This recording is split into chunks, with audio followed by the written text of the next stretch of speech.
all the Christian philosophers that I have spoken to, all but one, to my recollection, would vehemently fight with me when I would say, is God all powerful? Is God all knowledgeable? Is there evil in the world?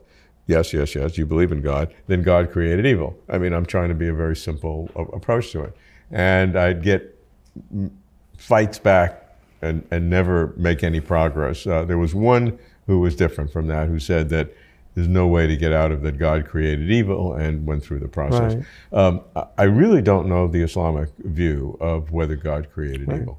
Bismillah. So Muslims believe that there's something called the qadar, which is traditionally translated as fate, destiny, but the root meaning of it is the idea of measuring something out. So there's an idea that God has measured everything out. He's given us enough rope to save us or hang us.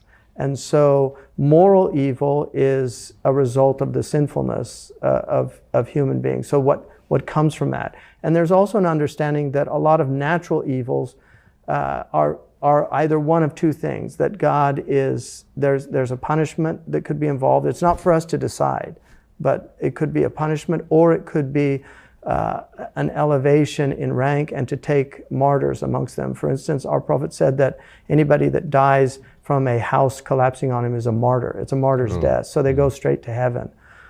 So all the people that died in the earthquake by their houses collapsing on them, they're considered martyrs.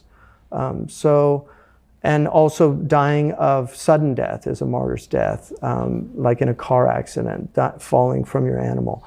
Dying from like stomach cancer or something like that is a martyr's death. So there are many deaths, the Prophet said, that are martyr's deaths because of the intensity of the death, and also the lack of time that sometimes that people have to make amends and do these things.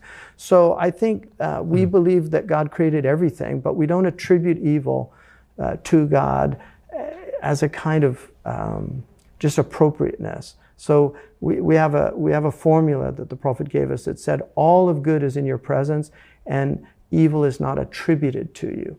But we believe that evil is part of God's creation.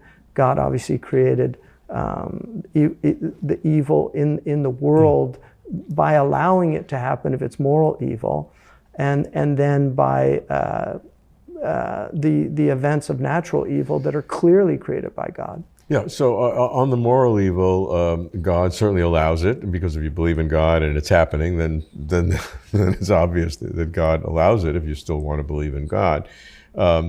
But you roll it back to say, when God created the universe, did God know that evil would occur? Absolutely.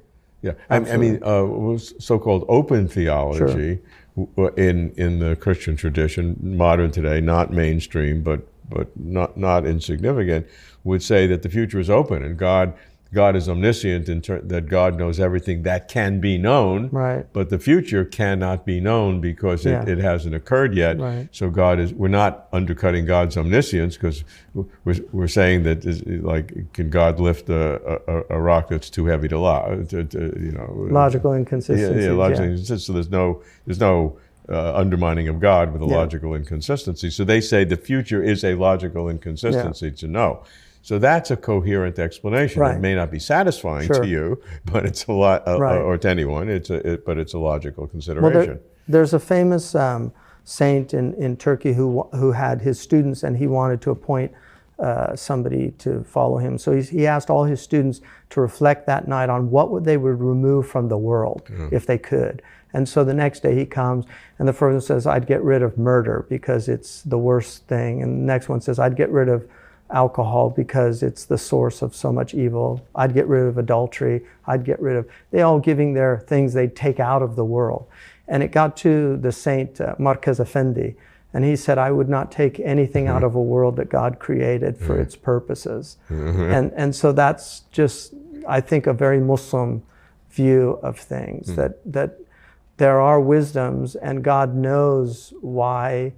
And there's a theodicy of the grand scheme of things, right? That that we just don't know. But God does bring good out of evil, and then evil serves its purposes in that people rise up and oppose it, that people bear the burdens of oppression, and still maintain faith in God. There's a wonderful, it's not a true hadith, but I like it anyway, that says anybody who reaches 80 years of age still believing in God is forgiven. Well, I got a couple to go, so I'm almost there. Yeah. But I think the idea, if you live long enough, you're going to see a lot of very troubling things. That's a great one. I like that. Yeah. Even if it's not true, if it's not a real one, but I'll quote you. Yeah, no, that's very good.